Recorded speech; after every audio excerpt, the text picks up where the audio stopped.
Caring for someone with dementia is one of the toughest journeys, but you don't have to do it alone. I'm Allison Schreier, and my experience caring for my husband inspired me to create Zinnia, a therapeutic streaming service designed to support people living with dementia and reduce caregiver stress. Our research-backed videos are engaging, easy to follow, and they help ease the daily challenges like agitation and anxiety so that you can focus on connection and joy. Available by subscription on mobile and TV apps, Zinnia makes every day a little bit easier. Go to zinniatv.com and sign up for a free trial today. Use the code RESOURCE for 15% off an annual Zinnia subscription. Life Audio. The Bible Study Podcast, episode 827. Today, the Bible Study Podcast continues the study of the book of Psalms with Psalm 86.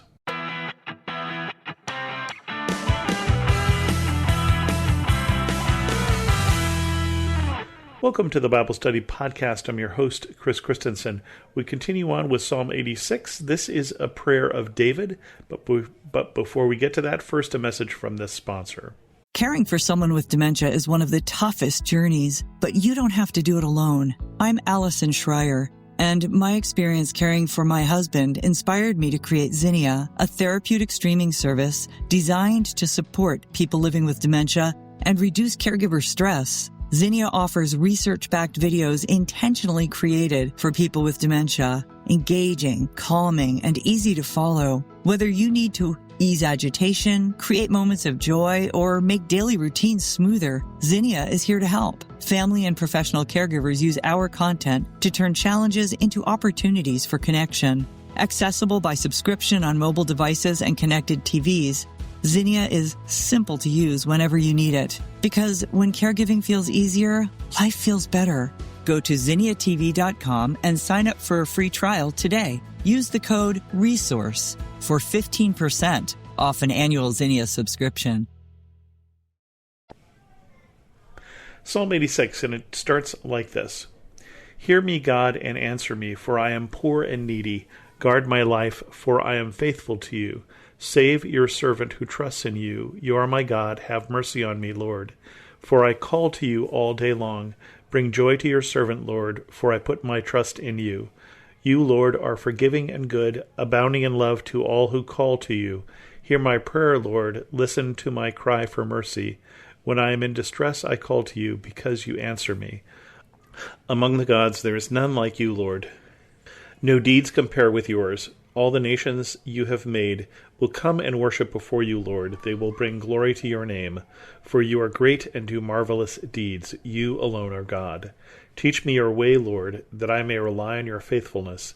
Give me an undivided heart, that I may fear your name. I will praise you, Lord my God, with all my heart. I will glorify your name forever. For great is your love toward me. You have delivered me from the depths, from the realms of the dead. Arrogant foes are attacking me, O God. Ruthless people are trying to kill me. They have no regard for you.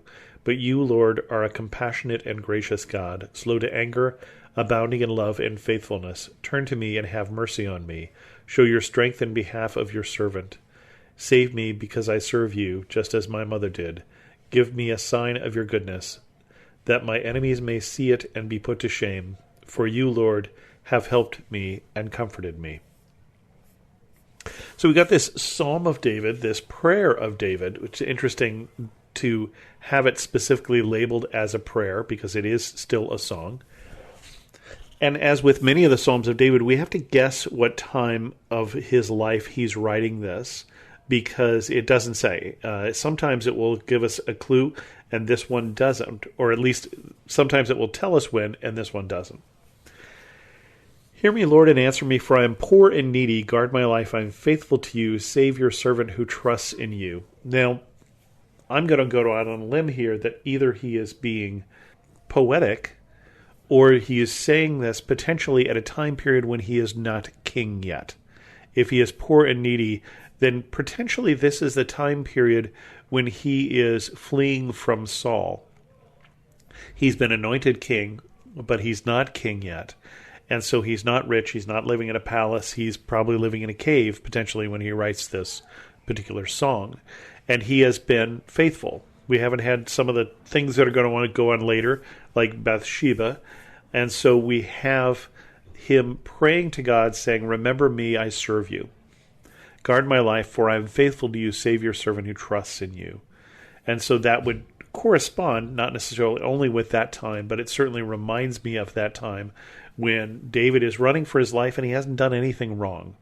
Basically, Saul is trying to kill him because Saul understands that he has God's favor. Well, he has God's favor because he serves God faithfully, and so that is not a good reason for someone, especially the anointed king, to try and kill you. But there you have it. You are my God, have mercy on me, for I call to you all day long. Bring joy to your servant, for I put my trust in you. And we may remember some of that time period where David in some places finds Saul in his hands. David finds that Saul has fallen asleep, and he goes and he cuts off a corner of his robe and then shows Saul that I could have killed you, but I didn't. I even feel guilty for cutting off your robe because you were the anointed of God. I'm not trying to kill you. I don't know who told you that. So he's putting his trust in God. He's not trying to work it out for himself. He's not trying to, get himself to be king, even though God has anointed him as king, if that's the time period we're talking about. But he's letting God work through that in God's timing. You, Lord, are forgiving and good, abounding in love to all who call to you. Hear my prayer, Lord.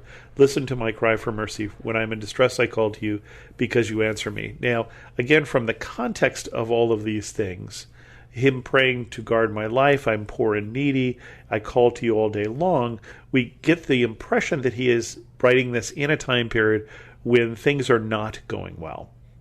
And yet he says here, he has faith that God is abounding in love to all who call on him. God hears prayers and calls for mercy. And so I will call because you will answer me. Because you answer me. And so even though it sounds like he's writing this at a time when he has unanswered prayers, he has faith that God will answer them. He has faith that God is faithful, that nothing has changed about God. Among the gods there's none like you, Lord. No deeds compare with yours. All the nations you have made will come and worship before you, Lord. Now, when we talk about the other gods, we're talking about fake gods. And so David understands that God is not just the God of Israel. God is not just the God of Abraham, Isaac, and Jacob. That even those other nations who worship other gods, that God made them. And so he sees a day when they will come and worship God. When they will bring glory to your name, for you are great and do marvelous deeds. You alone are God. And one of the reasons that David can put his faith in God is that he remembers the great and powerful name of God. He remembers what God has done.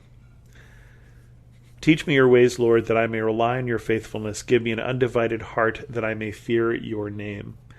Teach me your way that I may rely on your faithfulness. That's an interesting thing. Basically, he's saying, remind me, teach me all that you have done. Teach me about yourself so that I can understand you better, because if I understand you better, I know that you will be faithful, and I will understand your faithfulness and can put my trust even more so in that.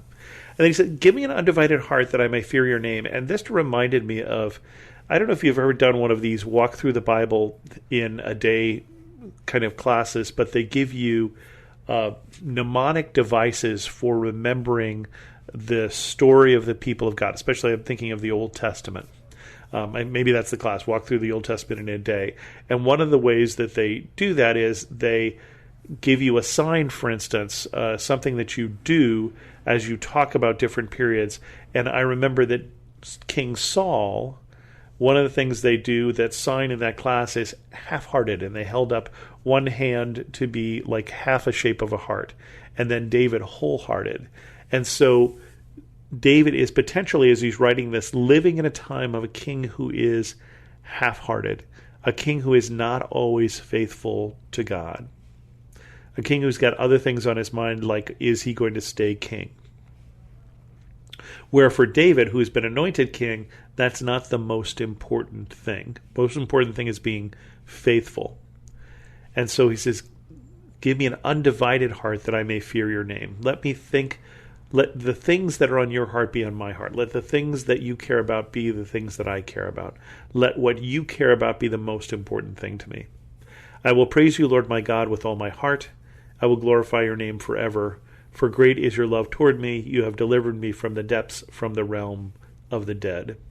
And so this all sounds great. It sounds like it's all accomplished, that, he has been delivered. He's going to glorify God's name. But we get that next verse that says, arrogant foes are attacking me, O God. Ruthless people are trying to kill me. They have no regard for you. And so we know that even though David has confidence that God will deliver him, and he can see his deliverance as if it has happened, it is still in the future. He still is in this situation where people are literally trying to kill him. But you, Lord, are compassionate and gracious God, slow to anger, abounding in love and faithfulness. And this is one of the ways that God is often characterized, especially in the Old Testament, abounding in love and faithfulness, slow to anger. And it's interesting because sometimes we think of those times that God is angry in the story of the Exodus and such, and yet we also look over where we forget about, for instance, God's patience with Israel for generation after generation as they were unfaithful. And so he is slow to anger. He is compassionate and gracious. And David sees that. Turn to me and have mercy on me. Show your strength in behalf of your servant. Save me because I serve you, just as my mother did. And I thought that was interesting. We see that he is the son of Jesse, and we met his other brothers in various times, both the time that he is picked as being the one who Samuel will anoint as king, but also in the story of Goliath when his brothers are serving in the army and he goes to bring them supplies. And the older brothers, have some disdain for this younger, arrogant lad, this other young, arrogant shepherd. And yet, when he talks about his faith, he doesn't talk about the people that we've heard about. He talks about his mother. And I don't remember any stories about the wife of Jesse. And so it's interesting, but for David, he sees where his faith came from, and it's not from Jesse, it's from his mother. Give me a sign of your goodness, that my enemies may see it and be put to shame, for you, Lord, have helped me and comforted me. And so he is saying, at this point, again, he's still looking for deliverance. He's still looking for his enemies, who he believes are the enemies of God, to be put to shame. And he's looking forward to a day when his prayers are answered, as many of us are. Many of us are living in this time that it's awkward in between, with confidence and faithfulness, many days, not all days, that God is faithful and will answer our prayers, but we're still living in that time of unanswered prayers, that time where we look forward to a time when God answers our prayer and delivers us from whatever it is that we feel is oppressing us. As you live through that awkward in-between, I pray that you would be faithful, and I pray that you would see God's faithfulness to you. And with that, we're going to end this episode of the Bible Study Podcast. If you have any questions, send an email to host@thebiblestudypodcast.com, or better yet, leave a comment on this episode at thebiblestudypodcast.com. And thanks so much for listening.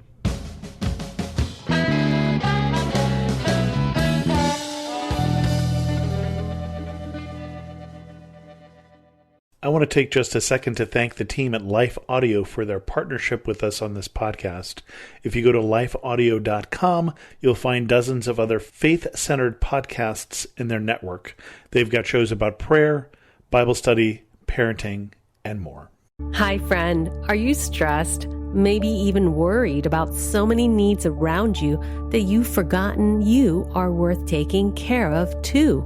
Well, I'm Bonnie Gray, the host of Breathe, the Stress Less podcast. I want to invite you to join me as I share practical tips based on science, inspired by God's Word, to help you spark joy and restore God's peace and love to your soul. Subscribe now and go to lifeaudio.com.